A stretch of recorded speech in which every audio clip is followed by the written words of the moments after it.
90 రోజుల కోర్సు పూర్తి చేస్తే చాలు 100% ప్లేస్మెంట్ సపోర్ట్ తో సాఫ్ట్వేర్ జాబ్ మీ సొంతం. వెంటనే కోడ్ జ్ఞాన్ డెస్టినేషన్ ని సంప్రదించండి. నమస్తే, welcome back to Suman TV. ప్రస్తుతం మనతో పాటు ఉన్నారు family counsellor, motivational speaker Rajani Ramma గారు. మేడంతో మాట్లాడదాం. నమస్తే మ్యామ్. నమస్తే మ్యామ్, మంచి భార్య, మంచి కోడలు అనిపించుకునే క్రమంలో చాలా ఒత్తిడికి గురవుతున్నాం మేము అని చెప్పి కొంతమంది మహిళల యొక్క ఫీలింగ్స్ ఈరోజు ఒకసారి మాట్లాడుకుందాం. అందరి గురించి కాదండి, కొంతమందికి అయితే ఆ ఫీలింగ్ ఉంది. అంటే నేను మంచి భార్య అనిపించుకుని మంచి తల్లిగా అనిపించుకోని క్రమంలో చాలా ప్రెషర్ ఫీల్ అవుతున్నాను. అది ఎన్ని రీజన్స్ అని ఉండొచ్చు. ఒక్కసారి దాని గురించి ఆ క్యాప్షన్ని ఎలా ముగించవచ్చు, అసలు అది నిజమే అంటారా? దాని మూలంగా డిప్రెషన్కి వెళ్తున్నారు లేడీస్ కొంతమంది అని అంటే మీరేం చెప్తారు మేడం? అంటే అసలు మంచి కోడల్ని అనిపించుకోవాలని అనుకోవడం ఎందుకు అసలు? అంటే స్వభావ సిద్ధంగా మనస్తత్వం మంచిదైతే ఆటోమేటిక్గా అంతా మంచే జరుగుతుంది. కానప్పుడే కదా ఈ తాపత్రయం. ఇప్పుడు ఒరిజినల్గా ఉండటం అనేది ఆరోగ్యకరం. ఇప్పుడు యాజ్ ఇట్ ఈస్గా రిసీవ్ చేసుకోగలగాలి ఎవరైనా కూడా. అందరూ ఒక మనస్తత్వం ఉండరు. ఇప్పుడు కోడలు వేరే దగ్గర నుంచి వస్తుంది, వచ్చినప్పుడు అత్తగారి మనస్తత్వం వేరు, మామగారి మనస్తత్వం వేరు, ఇంట్లో సభ్యులందరూ వేరు. చెప్పాలంటే హస్బెండ్ మనస్తత్వం కూడా వేరు. ఈ అమ్మాయి ఒక్కటే వేరే మనస్తత్వం, బయట నుంచి వస్తుంది. వీళ్ళందరూ ఒకింటి సభ్యులు. అలాంటప్పుడు ఆ అమ్మాయి అంతమందిని మెప్పించాలి అని అంటే అసలు ఆ అమ్మాయి వల్ల కాదు. కంప్లీట్గా స్లేవ్ అయిపోవాలి. స్లేవ్ అవ్వాలంటే ఆవిడ మనస్తత్వం అది కాదు అనుకోండి, కానీ అవ్వాల్సిన పరిస్థితి అవ్వగలుగుతుందా? అంటే శరీరం వంగినా లొంగినా మనసు అయితే లొంగదు. ఎందుకంటే దేనికి నేను ఇంత తాపత్రయపడుతున్నాను, మనసు అనేది ఎదురు తిరుగుతూనే ఉంటుంది కదా. అందుకని నేను ఇచ్చే సజెషన్ ఏంటంటే, మనం మంచిగా పోతూ నార్మల్గా ఇప్పుడు చూడండి, ఒక చెడు ప్రవర్తన చేయొద్దు, చెడు మాట మాట్లాడద్దు, మీకు వచ్చినంత చేతనైనంత చేసుకుంటూ వెళ్ళండి. అవతల వాడికి అర్థమవుతుంది, ఎవరైనా కానీ తను ఎలా చేస్తుంది, తను వచ్చినట్టు తన పద్ధతి ప్రకారం నార్మల్గా అన్నీ చేసుకుంటుంది అని ఒక అభిప్రాయానికి అలవాటు పడతారు వాళ్ళు కూడా. నువ్వు అనవసరంగా టెన్షన్ పడి అతి వినయం లాగా ప్రవర్తిస్తే మంచి పేరు సంపాదించుకోవాలని. అతి వినయం అనేది తెలిసిపోతూనే ఉంటుంది. అబ్బో ఇంత బిల్డప్ ఇస్తుంది అది ఇది అనేవాళ్ళు అంటారు. అంటే కొంతమంది అలా ఉన్నారంటారా, నటించే వాళ్ళు కూడా? అంటే నిజంగా తాపత్రయం అంటున్నా నేను. అందుకనే మంచి అవ్వాలి అనుకునే తాపత్రయంలో తన పద్ధతిని ఆలోచనని మార్చుకుంటుంటే కనుక ఆ మార్పుని మరి ఏమైనా అనుకోవచ్చు, నటనే అనుకోండి, తప్పనిసరి పరిస్థితుల్లో నేను మారాలి అనుకుని మారుతోంది అనుకున్నా సరే ఏమైనా పర్వాలేదు. ఇప్పుడు చెప్తారు ఈ ప్రపంచంలో నటన కావాల్సిందే అని, కానీ నటన అనేది ఎప్పటికీ నిలబడదు. మన ఒరిజినల్గా ఉన్నదే అదే నిలబడుతుంది. నటన కొంతసేపే నటించగలుగుతాం, లైఫ్ అంతా నటించలేం. ఇప్పుడు ఈ కుటుంబ సభ్యులు అనేవాళ్ళు లైఫ్ అంతా ఉంటారు కదా, వీళ్ళని లైఫ్ అంతా నటించలేం. అంటే నటించి కొంతకాలానికి అలవాటు అయిపోతే కూడా అది నటనే. నువ్వు నవ్వినా ఆర్టిఫిషియల్గానే హీహి అని నవ్వేస్తాం, వెళ్ళిపోతాం. మనస్ఫూర్తిగా నవ్విందే నవ్వు కదా. అంటే ఆ నవ్వుకు ఆవిడ అలవాటు పడిపోయి బొమ్మకి ఇచ్చినట్టు ఒక నవ్వు నవ్వేసి ఒక మాట మాట్లాడేసి అలా తిరిగేస్తుంది అనుకోండి, అసలు ఆవిడేంటో ఆవిడకి అర్థం కాని స్థితికి ఆవిడ చేరుకుంటుంది తొందరలోనే. హెల్త్ కూడా దెబ్బతినే అవకాశాలు ఉన్నాయి. ఎందుకంటే తనేంటో తనకు అర్థం కాకుండా పోతుంది. ఏం మాట్లాడుతుందో ఏం చేస్తుందో అర్థం కాదు ఈ నటనలో కదా. ఒక ఏమంటారు, ఒక ఫ్లోలో, ఒక ఏమంటారు దాన్ని, అదే ఉరువడిలో అనమాట. వాళ్ళని నమ్మించాలి, వాళ్ళని ఒప్పించాలి, వాళ్ళని వేపించాలి. ఆ ఫ్లోలో పోతూ ఉంటుంటే తనేంటో తనకి అర్థం కాని స్థితి, అంటే తను చూసుకోలేని స్థితి వస్తుంది. ఈ దుఃఖము ఈ బాధ అంతా ఇన్వైట్ చేసుకోవటం అవసరమా? కొన్ని రోజులకి ఏమవుతుంది, తనకి అలసట వచ్చేస్తుంది. ఇప్పుడు నటించేటప్పుడు కూడా నరాలు బిగబట్టుకొని కొన్ని మాటలు ప్రవర్తనలు చేయాల్సి వస్తుంది. ఆ టెన్షన్ తోటి ఆ టెన్షన్ విడిపోయిన తర్వాత ఎంత నీరసం అనిపిస్తుందో తెలుసా?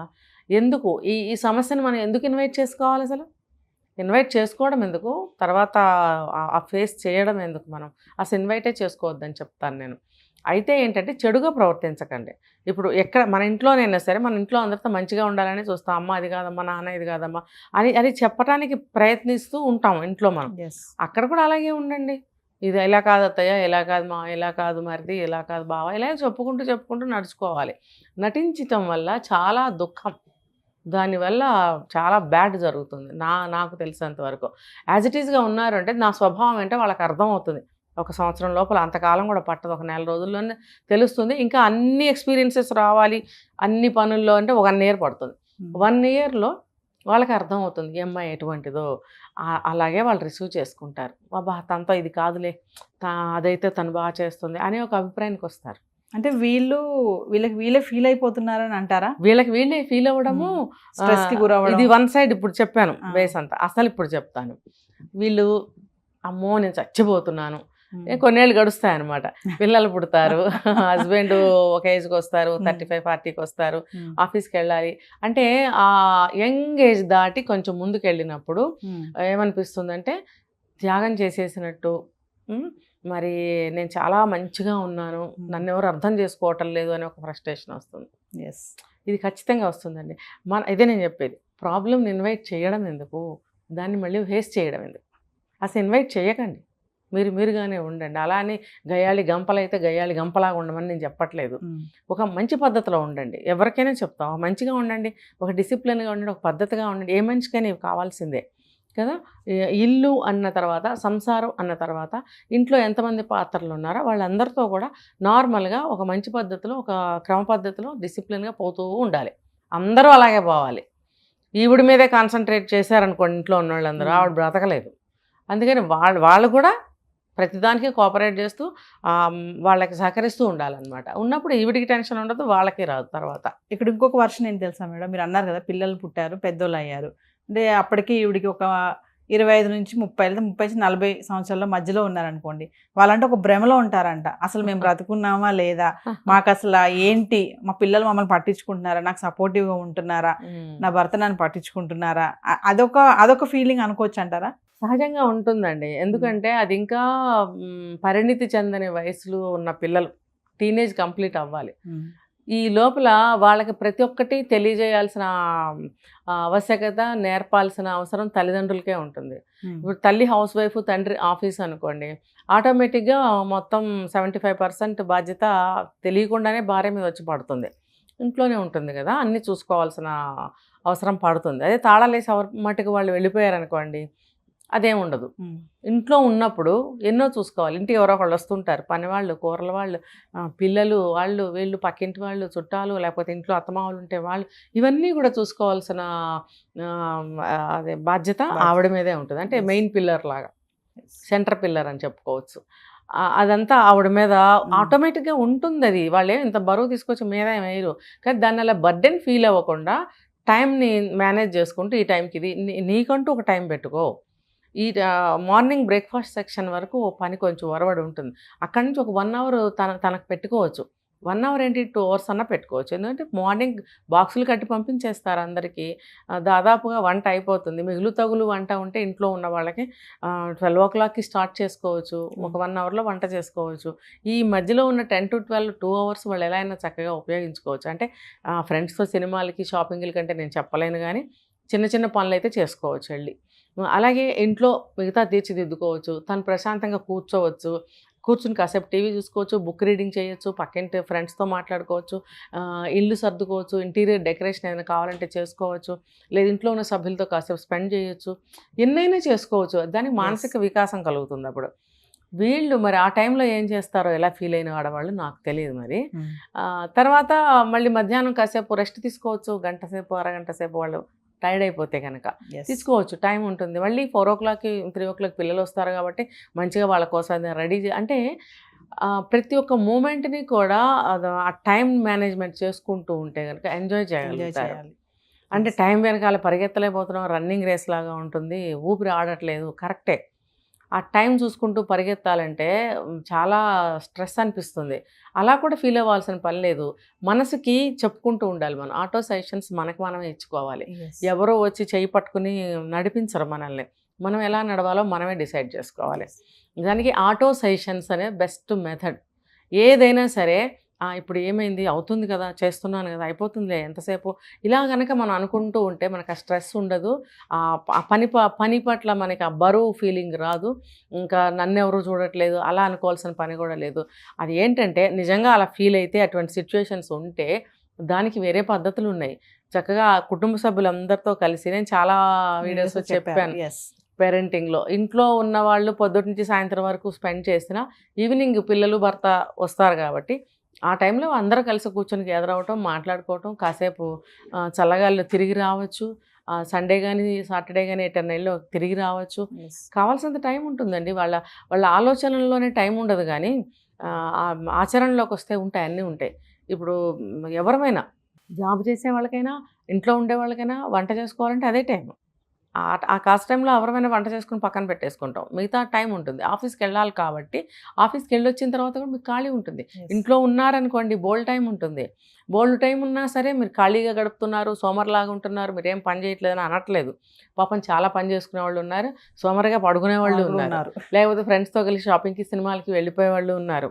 ఇంకా అలాంటి వాళ్ళకి నేనేం చెప్పను, ఎప్పుడూ ఏమీ చెప్పను వాళ్ళకి.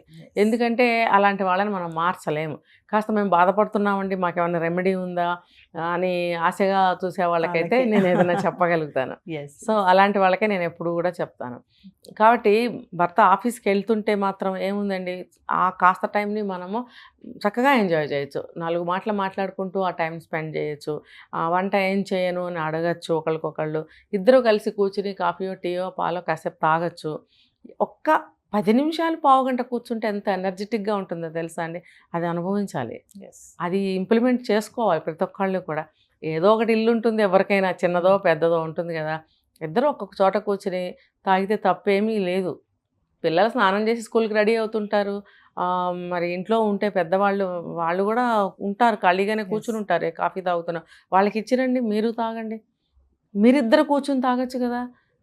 ఎక్కడికో వెళ్ళిపోయి ఒక్కళ్ళే తాగడము, తను నాతో కలవట్లేదని ఫీల్ అవ్వటము, ఎంజాయ్ చేయలేకపోతున్నాము, నన్ను ఎవరు పట్టించుకోవట్లేదు, నన్ను ఒక బానిసలాగా చూస్తున్నారు, నేను పనికి మాత్రమే పనికి వస్తున్నాను, నాకెవరు సపోర్ట్ ఇవ్వటం లేదు అనే భావాలు రానివ్వకుండా మనం చాలా వరకు మేనేజ్ చేసుకోవాలి. ఇప్పుడు రెండు కప్పులో గ్లాసులో నువ్వు కాఫీయో పాలో కలిపినప్పుడు నువ్వు అక్కడికి వెళ్ళి ఇద్దరు కూర్చొని తాగొచ్చు కదా. ఇప్పుడు ఈ మగవాళ్ళు కదిలి రారు, కానీ బాధ నీది, అవసరం నీది, కలిసి కూర్చోవాలనే కోరిక నీది, స్పెండ్ చేయాలనే కోరిక నీది, సపోర్ట్ కావాలనుకుంటున్నది నువ్వు. కాబట్టి నువ్వే వెళ్ళు. ఎంత చెప్పినా కొంతమంది భర్తలు మారినప్పుడు నువ్వే వెళ్ళు. కాబట్టి వెళ్ళి ఆ టైంని అలా ఎంజాయ్ చేయొచ్చు. బ్రేక్ఫాస్ట్ కలిసి తినొచ్చు. అందరూ వెళ్ళాక ప్రశాంతంగా తింటాను అనుకుంటే ఆ తప్పు నీది. ఇది ప్రతిదీ నేను డీటెయిల్గా చెప్తున్నాను. ఇవన్నీ ఇలా అనుకోకుండా, ఇలా చేయకుండా ఫ్రస్ట్రేషన్ అయిపోతే ఎలాగా ఎంజాయ్ చేసుకుంటూ కదా. నా పిల్లలు సపోర్ట్ లేరు అంటే వాళ్ళకి ఇంకా పరిణతి చెందిన వయసు. వాళ్ళకి సాయంత్రం ఏ ఏజ్కి ఆ పాఠం అంటే స్కూల్ పాఠాలు కాదు, జీవితానికి సంబంధించిన పాఠాలు తనకి తెలిసినంతలో, తన ఎక్స్పీరియన్స్కి ఉన్నంతలో పిల్లలకి అన్నీ మంచి నేర్పుకుంటూ ఉండాలి. ఇంట్లో ఉన్న పెద్దవాళ్ళు కూడా పిల్లలకి మంచి నేర్పడానికి ప్రయత్నించాలి. కానీ మీ అమ్మ ఇలా చేసిందిరా, మీ అమ్మ మాట మీ నాన్న వింటాడు, మమ్మల్ని అసలు పట్టించుకోవట్లేదు అని ఉన్నవి లేనివి పిల్లలకి చెప్పే పెద్దవాళ్ళు ఇళ్లలో చాలామందికి ఉంటారు. అది ఒక మానసికమైనటువంటి కుంగుబాటు లేడీస్కి. పెద్దవాళ్ళు కూడా సహకరించాలి. ఇలాంటి పనులు మాటలు పిల్లలతో చేయకండి. ఇంకా చెప్పాలంటే అయ్యా బాబు కాస్త ఆడుకుని రండిరా, ఏదైనా కథ చెప్తానురా అని అంతవరకే చూసుకోవాలి. కానీ వాళ్ళని కూర్చోబెట్టి ఇలాంటి మాటలు చెప్పకూడదు. మిగతా టైము వీళ్ళు స్పెండ్ చేసి పిల్లలకి మంచి నేర్పుకొని ఇలా ఉన్నట్టయితే ఏ ఫ్రస్ట్రేషన్ ఉండదు. వాళ్ళకి ఒక వయసు వచ్చిన తర్వాత అన్నీ నేర్పుకోవచ్చు. ఏది నాకు సపోర్ట్గా మీరు ఉండాలి, లేకపోతే మీరు ఏదైనా సరే నాతో షేర్ చేసుకోవాలి అనే ఈ విషయాలన్నీ కూడా ప్రతిరోజు ఇలా నేర్పుతుంటే పిల్లలు ఆటోమేటిక్గా ట్రైన్ అవుతారు. ఇటువంటి సమస్య రాదు. అప్పుడు డిప్రెషన్కి వెళ్ళాల్సిన పని కూడా అసలు ఆ టైం సరిపోదు. ఇంకా ఆ స్పెండ్ చేసే దాంట్లో ఈ టైంకి ఇలా స్పెండ్ చేయాలి, ఈ టైంకి ఇలా స్పెండ్ చేయాలి, ఈ టైంకి ఇలా స్పెండ్ చేయాలి అని టైం మేనేజ్మెంట్ చేసుకుంటూ వెళ్తున్నట్టయితే కనుక అసలు నీకు ఫ్రస్ట్రేట్ అవ్వడానికి, డిప్రెషన్ అవ్వడానికి టైం ఎక్కడ లేదు. ఇందులోనే నువ్వు ఎంజాయ్ చేస్తూ నువ్వు దేన్నో వెతుక్కుంటున్నావు కదా, ఆ వెతుకులాటలోనే నీకు సాయంత్రం అయిపోతుంది, నీకు డిప్రెషనే రాదు. Thank you.